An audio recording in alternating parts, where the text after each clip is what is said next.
Mahigit isang buwang stranded sa dagat sa Germany ang isang balyena. Para ma-rescue ito, naisip ng mga eksperto na isakay ang balyena sa isang barge. Posible kaya ito? Kuya Kim, ano na?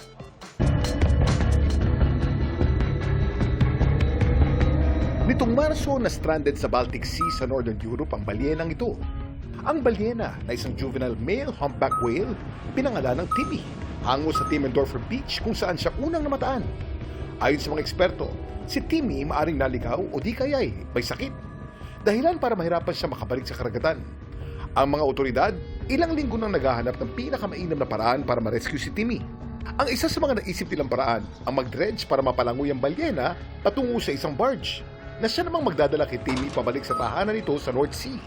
Pero ang naturang rescue attempt, inalmahan ng ilang eksperto. Dahil kasi sa lakas ng sound reflection sa loob ng barge, maaari daw itong mas magdulot ng stress pati na high risk of injury kay Timmy. Magiging matagumpay kaya ang mag-rescue kay Timmy? Kuya Kim, ano na? Ang mga humpback whale gaya ni Timmy, kabilang sa mga mammal na may pinakamahabang annual migrations.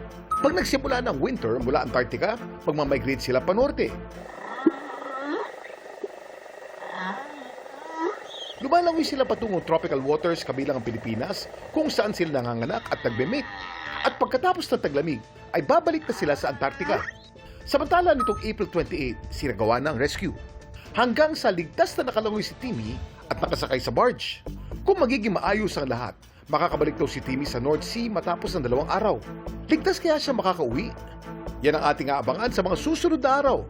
Ito po si Kuya Kim at sagot ko kayo, 24 oras.